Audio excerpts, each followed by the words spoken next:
എല്ലാവർക്കും നമ്മുടെ പുതിയ വീഡിയോയിലേക്ക് സ്വാഗതം. അപ്പോൾ ഇന്ന് നമ്മൾ കാണിക്കാൻ പോകുന്നത് നരച്ച മുടി മൈലാഞ്ചി വെച്ചിട്ട് എങ്ങനെയാണ് കറുപ്പിക്കുന്നത് എന്നാണ് കേട്ടോ. അപ്പോൾ ഈ ഒരു രീതിയിൽ ചെയ്യുമ്പോൾ നമുക്കൊരു 99% റിസൾട്ട് ഉള്ള ഒരു രീതിയാണിത്. നമ്മൾ ആദ്യം എടുത്തിട്ടുള്ളത് മൈലാഞ്ചിയുടെ ഇലയാണ്. മൈലാഞ്ചിയുടെ ഇല തന്നെ വേണമെന്ന് നിർബന്ധമില്ല, നമുക്ക് നല്ല ക്വാളിറ്റിയുള്ള മൈലാഞ്ചി പൊടി എടുത്താലും മതി. അപ്പോൾ നമ്മളിവിടെ ഫ്രഷ് ആയിട്ടുള്ള മൈലാഞ്ചിയുടെ ഇല ഉണ്ടായതുകൊണ്ട് തന്നെ നമ്മൾ ഈ ഒരു പാത്രത്തിന് നിറയെ മൈലാഞ്ചിയുടെ ഇല എടുത്തിട്ടുണ്ട്. ഇത് മിക്സിയുടെ ജാറിലേക്ക് ഇട്ട് കൊടുക്കുക. അപ്പോൾ നമ്മൾ മിക്സിയിലൊക്കെ അരച്ചെടുക്കുമ്പോൾ കുറച്ച് അധികം ഉണ്ടായാൽ മാത്രമേ അത് നല്ല പോലെ തന്നെ പേസ്റ്റായിട്ട് അരഞ്ഞ് കിട്ടുള്ളൂ. ഇനി ഇതിലേക്ക് നമുക്ക് വേണ്ടത് വെള്ളമല്ല, പകരം നമ്മൾ നല്ല കട്ടൻ ചായയാണ് കേട്ടോ ഒഴിച്ചു കൊടുക്കുന്നത്. നല്ല കടുപ്പത്തിൽ ഉണ്ടാക്കിയിട്ടുള്ള കട്ടൻ ചായയാണ് ഒഴിച്ചു കൊടുക്കുന്നത്. ഒരു ഗ്ലാസ്സിലേക്ക് നമ്മൾ ഒരു 2 സ്പൂണ് പൊടിയിട്ട് ഏകദേശം അര ഗ്ലാസ് 3/4 ഗ്ലാസ് ആവുന്നത് വരെ ഒന്ന് തിളപ്പിച്ച് വറ്റിച്ച് അതൊരു ചെറു ചൂടോട് കൂടിയിട്ട് അതൊന്ന് അരിച്ചെടുത്തതിന് ശേഷം ചെറു ചൂടോട് കൂടി നമ്മൾ മിക്സിയുടെ ജാറിലേക്ക് ഒഴിച്ചു കൊടുക്കുക. ഇതിലേക്ക് നമ്മൾ ഇട്ട് കൊടുക്കാൻ പോകുന്നത് നാരങ്ങയാണ് കേട്ടോ. അപ്പോൾ നാരങ്ങ നമ്മൾ ഇത് പച്ച ആയതുകൊണ്ട് തന്നെ നമ്മൾ ഒരു നാരങ്ങ മുഴുവനായിട്ട് എടുത്തിട്ടുണ്ട്. ഇത് കഷ്ണങ്ങളാക്കി നമ്മൾ ഈ ഒരു മിക്സിയുടെ ജാറിലേക്ക് ഇട്ട് കൊടുക്കുന്നുണ്ട്. ഇനി ഇത് നല്ല പോലെ തന്നെ പേസ്റ്റ് രൂപത്തിലൊന്ന് അരച്ചെടുക്കണം. നമ്മൾ മറന്നിട്ടുണ്ടായിരുന്നു, കുറച്ച് പനിക്കൂർക്കയുടെ ഇല കൂടി നമ്മൾ ചേർക്കുന്നുണ്ട് കേട്ടോ. അപ്പോൾ തലനീരിറക്കും ജലദോഷമൊക്കെ ഉള്ളവരാണെന്നുണ്ടെങ്കിൽ, മൈലാഞ്ചി തണുപ്പായത് കൊണ്ട് ഇനി ജലദോഷമൊക്കെ വരുന്നുള്ളവരാണെന്നുണ്ടെങ്കിൽ കുറച്ച് പനിക്കൂർക്കയുടെ ഇല കൂടി നമ്മൾ അതിലേക്ക് ചേർത്ത് കൊടുക്കുക. എന്നിട്ട് നല്ല പോലെ തന്നെ പേസ്റ്റ് രൂപത്തിലൊന്ന് അടിച്ചെടുക്കുക. നാരങ്ങ ഇല്ലാത്തവർക്ക് നമുക്ക് ഒഴിവാക്കാം, നാരങ്ങ കൂടി ചേർക്കുന്നത് വളരെ നല്ലതാണ് കേട്ടോ. ഇനി ഇത് നല്ല പോലെ തന്നെ ഒന്ന് അരച്ചെടുക്കുകയാണ് നമുക്ക് വേണ്ടത്. അപ്പോൾ ഒരുപാട് വെള്ളം ഒഴിക്കാണ്ടിരിക്കുക. ഈ ഒരു അര ഗ്ലാസ്സൊക്കെ നമുക്ക് പാകമാണ് കേട്ടോ. ഇത് നമുക്ക് നമ്മുടെ മുടിയുടെ നീളത്തിനനുസരിച്ച് അളവ് കൂട്ടിയും കുറച്ചൊക്കെ നമുക്ക് ഉണ്ടാക്കാവുന്നതാണ്. പിന്നെ ഇതൊരു മിക്സ് ചെയ്യാൻ വേണ്ടിയിട്ട് നമുക്കൊരു ഇരുമ്പിൻ്റെ പാത്രം ആവശ്യമാണ്. ഏത് ഹെന്നയും നാച്ചുറൽ ഹെയർ ഡൈ ഒക്കെ ഉണ്ടാക്കുമ്പോഴും നമുക്കത് മിക്സ് ചെയ്യാൻ വേണ്ടിയിട്ട് ഏറ്റവും നല്ലത് ഒരു ഇരുമ്പിൻ്റെ പാത്രമാണ് കേട്ടോ. അപ്പോൾ അത്യാവശ്യം തുരുമ്പലൊക്കെ വന്ന പഴയ പാത്രമാണെന്നുണ്ടെങ്കിൽ ഒന്നുകൂടെ നല്ലത്. ആ തുരുമ്പൽ നമ്മുടെ ഹെന്നയിലും ഹെയർ ഡൈയിലൊക്കെ എത്തി നമ്മുടെ തലയിലെത്താൻ വേണ്ടിയിട്ട് അത് ഹെൽപ്പ് ചെയ്യും. ഇപ്പോൾ നമ്മൾ മൈലാഞ്ചി നല്ല പേസ്റ്റ് പരുവത്തിൽ തന്നെ അരഞ്ഞ് കിട്ടിയിട്ടുണ്ട്, ഒരു തരി പോലും ഇല്ല. അതവിടെ നിൽക്കട്ടെ. ഇനി നമ്മൾ ഇതുപോലുള്ള ഒരു പാത്രം എടുത്തിട്ടുണ്ട്. നമ്മുടെ കയ്യിലുള്ള ഏത് പാത്രം വേണമെങ്കിലും എടുക്കാം. ഇനി ഇരുമ്പിൻ്റെ പാത്രം അല്ലെങ്കിൽ നമ്മൾ ഈ മിക്സ് ചെയ്യുന്നതിലേക്ക് ഒരു ഇരുമ്പിൻ്റെ അംശം നമ്മൾ ചേർത്ത് കൊടുത്താലും മതി. ഇരുമ്പിൻ്റെ കീയോ അല്ലെങ്കിൽ ഇരുമ്പിൻ്റെ എന്തെങ്കിലും നമ്മുടെ സ്ലൈഡൊക്കെ നമ്മളിത് ആ ഒരു മിക്സ് ചെയ്യുന്നതിലേക്ക് നമ്മൾ ഇട്ട് കൊടുത്താൽ മതി. പിന്നെ ഞാനൊരു 3 സ്പൂണോളം നെല്ലിക്കാപ്പൊടി കൂടി നെല്ലിക്കാപ്പൊടി ഇതിലേക്ക് ഇട്ട് കൊടുത്തിട്ടുണ്ട്. ഇനി ഈ ഒരു പൊടിയിലേക്കാണ് കേട്ടോ നമ്മൾ നേരത്തെ അരച്ച് വെച്ചിട്ടുണ്ടായിരുന്ന ഈ ഒരു മൈലാഞ്ചിയുടെ പേസ്റ്റ് നമ്മൾ ചേർത്ത് കൊടുക്കുന്നത്. ഇതാ നല്ല പോലെ തന്നെ നമ്മൾ അരച്ചെടുത്തിട്ടുള്ള ഈ ഒരു മൈലാഞ്ചിയുടെ പേസ്റ്റ് ഈ നെല്ലിക്കയുടെ പൊടിയിലേക്ക് ഇട്ട് കൊടുക്കുകയാണ്. അപ്പോൾ നമ്മൾ കൈ വെച്ചിട്ടാണ് കാണിക്കുന്നത്.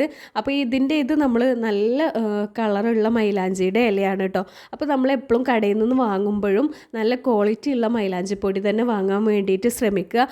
എങ്കിലേ നമ്മൾ വിചാരിക്കണ ആ ഒരു റിസൾട്ട് ഉണ്ടാവുള്ളൂ. അപ്പോൾ ഇങ്ങനെ ഒരുപാട് കെമിക്കൽ ഡൈ ഒക്കെ യൂസ് ചെയ്ത് ഈ ഒരു രീതിയിൽ നാച്ചുറൽ ഹെയർ ഡൈ യൂസ് ചെയ്യുമ്പോൾ ചിലപ്പോൾ റിസൾട്ട് 100% ഉണ്ടാവണമെന്നില്ല. അത് നമ്മൾ ക്രമേണ കണ്ടിന്യൂസ് ആയിട്ട് ഉപയോഗിക്കുമ്പോൾ നമുക്ക് നല്ല റിസൾട്ട് തന്നെ കിട്ടും കേട്ടോ.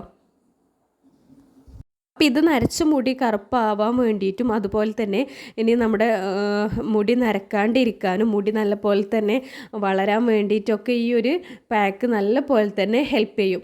ഇപ്പോൾ നമ്മൾ ഈ ഒരു പാത്രത്തിലേക്ക് നമ്മുടെ മൈലാഞ്ചിയുടെ പേസ്റ്റ് മുഴുവനായിട്ട് ഇട്ട് കൊടുത്തിട്ടുണ്ട്. ഇനി ഇത് നല്ല പോലെ തന്നെ ഒന്ന് മിക്സ് ചെയ്തെടുക്കണം. കാരണം നമ്മൾ ഈ ഒരു മൈലാഞ്ചിയുടെ പേസ്റ്റ് ഒന്ന് എടുത്തപ്പോൾ തന്നെ നല്ല പോലെ തന്നെ കളർ കിട്ടിയിട്ടുണ്ട്.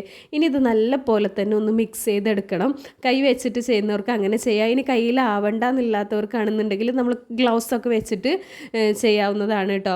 അല്ലെങ്കിൽ നമ്മൾ സ്പൂണൊക്കെ വെച്ചിട്ട് ആ മൈലാഞ്ചിയുടെ പേസ്റ്റ് മിക്സിയുടെ ജാറിൽ നിന്ന് എടുത്താൽ മതി. ഇപ്പം ഞാൻ ആ ഒരു കളർ കാണിക്കാൻ വേണ്ടിയിട്ട് മാത്രമാണ് ഇങ്ങനെ കാണിച്ചത് കേട്ടോ. അപ്പോൾ ഇത് നല്ല പോലെ തന്നെ നമ്മൾ മിക്സ് ചെയ്തെടുക്കുക. എല്ലായിടത്തും നല്ലപോലെ ആവുന്ന രീതിയിൽ നമ്മൾ മിക്സ് ചെയ്യുക കേട്ടോ. ഇരുമ്പിൻ്റെ പാത്രമാണെങ്കിൽ നമുക്ക് ആ ഒരു കറക്റ്റ് പെർഫെക്ഷൻ കിട്ടുള്ളൂ കേട്ടോ. അപ്പോൾ കുറച്ച് വെള്ളം കുറവായപ്പോൾ നമ്മുടെ ഈ മിക്സിയുടെ ജാറിലേക്ക് തന്നെ കുറച്ച് വെള്ളം ഒഴിച്ച് കൊടുത്ത് നല്ല പോലെ തന്നെ ഇതൊന്ന് മിക്സ് ചെയ്ത് ഇതിലേക്ക് ഒഴിക്കുന്നുണ്ട്. അപ്പോൾ കയ്യിലൊക്കെ ആവണ്ട എന്നുള്ളവരാണെങ്കിൽ നമ്മൾ നേരത്തെ പറഞ്ഞ പോലെ ഗ്ലൗസ് ഇടുക, അല്ലെങ്കിൽ നമ്മളൊരു കവറൊക്കെ വെച്ചിട്ട് ചെയ്യുക കേട്ടോ. അപ്പോൾ നമ്മുടെ കൈ നല്ല പോലെ തന്നെ കളറായിട്ടുണ്ട്. അപ്പോൾ ഇനി ഇത് നമ്മൾ മിക്സ് ചെയ്ത് ഉടനെ തന്നെ തേക്കുന്നില്ല. ഇതൊരു ഓവർനൈറ്റ് നമ്മൾ സൂക്ഷിച്ച് പിറ്റേ ദിവസമാണ് നമ്മൾ എടുക്കുന്നത്. അപ്പോൾ ഇതേപോലെ വെച്ച് നമ്മൾ രാവിലെ എടുക്കുമ്പോൾ ഇത് ഈ ഒരു കളറാണ് കിട്ടുക. നല്ല ബ്ലാക്ക് കളറിലൊന്നുമില്ല വരിക. ഈ ഒരു കളർ ചേഞ്ചാണ് നമുക്ക് കാണാൻ പറ്റുന്നത് കേട്ടോ. അപ്പോൾ ഇനി ഇത് നമ്മളൊന്ന് മിക്സ് ചെയ്തെടുക്കുക. ഇത് നല്ലപോലെ മിക്സ് ചെയ്തതിന് ശേഷം നമ്മൾ തലയിൽ മുഴുവനായിട്ട് തന്നെ തേച്ച് പിടിപ്പിച്ച് ഒരു ഷവർ ക്യാപ്പോ അല്ലെങ്കിൽ നമ്മളൊരു പ്ലാസ്റ്റിക് കവറൊക്കെ വെച്ചിട്ട് തലയൊന്ന് ചുറ്റി കൊടുക്കുക. മുടിയുടെ ഓരോ ഭാഗത്തും എടുത്ത് മുഴുവനായിട്ട് തന്നെ തലയിൽ തേച്ച് പിടിപ്പിക്കുക. അതിന് ശേഷം നമുക്ക് 1 മണിക്കൂർ വരെ നമ്മൾ തലയിൽ തേച്ച് പിടിപ്പിച്ചതിന് ശേഷം നല്ല വെള്ളത്തിൽ കഴുകി കളയാവുന്നതാണ്. അപ്പോൾ നമുക്ക് ഷാമ്പു അല്ലെങ്കിൽ താളിയൊന്നും യൂസ് ചെയ്യേണ്ട ആവശ്യമില്ല. വെറുതെ കഴുകി കളഞ്ഞാൽ തന്നെ പ്രത്യേകിച്ച് സ്മെല്ലും കാര്യങ്ങളൊന്നും ഉണ്ടാവില്ല. അപ്പോൾ ഇത് തേച്ച് മുടിയൊക്കെ ഒന്ന് ഡ്രൈ ആയതിന് ശേഷം നമുക്ക് പിന്നെ ചെയ്യാൻ പറ്റുന്നത് നമ്മുടെ നീലാംബരിയുടെ പൊടി. അതും നമുക്ക് അങ്ങാടി കടയിൽ നിന്നും ആയുർവേദ ഷോപ്പിൽ നിന്നൊക്കെ വാങ്ങാൻ കിട്ടും. നല്ല ക്വാളിറ്റി ഉള്ളത് തന്നെ നോക്കി വാങ്ങുക. നീലാംബരിയുടെ പൊടിയാണ് എടുത്തിട്ടുള്ളത്. അപ്പോൾ നമുക്ക് ആദ്യത്തെ ദിവസം ഹെന്ന തേച്ച് രണ്ടാമത്തെ ദിവസം നമുക്ക് നീലാംബരിയുടെ പാക്കറ്റ് കൊടുക്കാം. അതല്ലെങ്കിൽ നമുക്ക് മൈലാഞ്ചി ഇട്ട് ഒരു കഴുകി കളഞ്ഞ് ഒന്ന് ഡ്രൈ ആയതിന് ശേഷം 1 മണിക്കൂറൊക്കെ കഴിഞ്ഞതിന് ശേഷം തന്നെ നമുക്ക് നീലാംബരിയുടെ ഈ ഒരു പാക്ക് അപ്ലൈ ചെയ്യാവുന്നതാണ് കേട്ടോ. അപ്പോൾ ഇതൊന്നുമില്ല, സിമ്പിളായിട്ട് ചെയ്യാൻ പറ്റുന്ന കാര്യമാണ്. നീലാംബരിയുടെ പൊടി നമ്മളൊരു പാത്രത്തിലേക്ക് എടുക്കുക. ഇനി നമുക്കൊന്നല്ലെങ്കിൽ ഇളം ചൂടുവെള്ളം എടുക്കുക, അതല്ലെങ്കിൽ നമുക്ക് ഇളം ചൂടുള്ള കഞ്ഞിവെള്ളം വേണമെങ്കിലും എടുക്കുക. അപ്പോൾ കഞ്ഞിവെള്ളം അലർജി ഉള്ളവർക്ക്, തണുപ്പൊക്കെ പറ്റാത്തവരാണെന്നുണ്ടെങ്കിൽ നമ്മുടെ വീട്ടിൽ തന്നെയുള്ള ഇളം ചൂടുവെള്ളം ആ ഒരു ചെറു ചൂടോട് കൂടി ഇതിലേക്ക് ഒഴിച്ചു കൊടുക്കുക. എന്നിട്ട് നല്ല പോലെ തന്നെ മിക്സ് ചെയ്യുക. അപ്പോൾ ഇതിലേക്ക് നമ്മൾ വേറെ ഇൻഗ്രീഡിയൻസ് ഒന്നും ചേർക്കേണ്ട ആവശ്യമില്ല. ഈ നീലാംബരിയുടെ പൊടി മാത്രം മതി. പ്രത്യേകം നമ്മൾ ശ്രദ്ധിക്കേണ്ടത്, നമ്മൾ ബാക്കിയൊക്കെ എടുത്തു വെച്ചതിന് ശേഷം വീണ്ടും എടുക്കുമ്പോൾ ആ ഒരു പൊടിയിൽ കളർ വ്യത്യാസം വന്നിട്ടുണ്ടോ നോക്കുക. അങ്ങനെയാണെങ്കിൽ അതിനൊരു 100% റിസൾട്ട് കിട്ടണമെന്നില്ല. നമ്മൾ എടുത്തതിൻ്റെ ബാക്കിയൊക്കെ എടുത്ത് വെക്കുമ്പോൾ എയർ ടൈറ്റ് ആയിട്ടുള്ള രീതിയിൽ അത് വെക്കുക. മാത്രമല്ല നല്ല ക്വാളിറ്റി ഉള്ള നീലാംബരി പൊടിയൊക്കെ വാങ്ങാൻ വേണ്ടിയിട്ട് ശ്രമിക്കുക കേട്ടോ. അപ്പോൾ ഈ ഒരു രീതിയിൽ നമ്മൾ ആദ്യം മൈലാഞ്ചി തേച്ചതിന് ശേഷം മൈലാഞ്ചിയുടെ ഇതുപോലെ ഉണ്ടാക്കി ഈ ഒരു പാക്ക് ഇട്ടതിന് ശേഷം ഈ രീതിയിൽ നീലാംബരി കൂടി തലയിൽ തേച്ച് 1 മണിക്കൂർ വരെ നമുക്ക് ഇതും 1 മണിക്കൂർ തൊട്ട് 2 മണിക്കൂറൊക്കെ വരെയൊക്കെ നീലാംബരി പാക്ക് നമുക്ക് തലയിൽ വെക്കാം.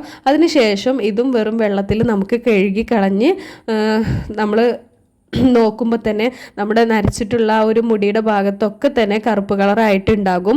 ഇനി കെമിക്കൽസൊക്കെ യൂസ് ചെയ്തവരാണെന്നുണ്ടെങ്കിൽ നമുക്കിത് ചിലപ്പോൾ 1-2 തവണ തേച്ചതിന് ശേഷമാവും റിസൾട്ട് കിട്ടുക. എങ്ങനെയായാലും നമുക്ക് നമ്മുടെ നരച്ച മുടി കറുപ്പാവാൻ വേണ്ടിയിട്ട് ഏറ്റവും എളുപ്പത്തിലും അതുപോലെ തന്നെ നാച്ചുറലായിട്ടും ചെയ്യാൻ പറ്റുന്ന ഒരു രീതിയാണിത്. അപ്പോൾ ഇത്രയേ ഉള്ളൂ നമ്മുടെ വീഡിയോ.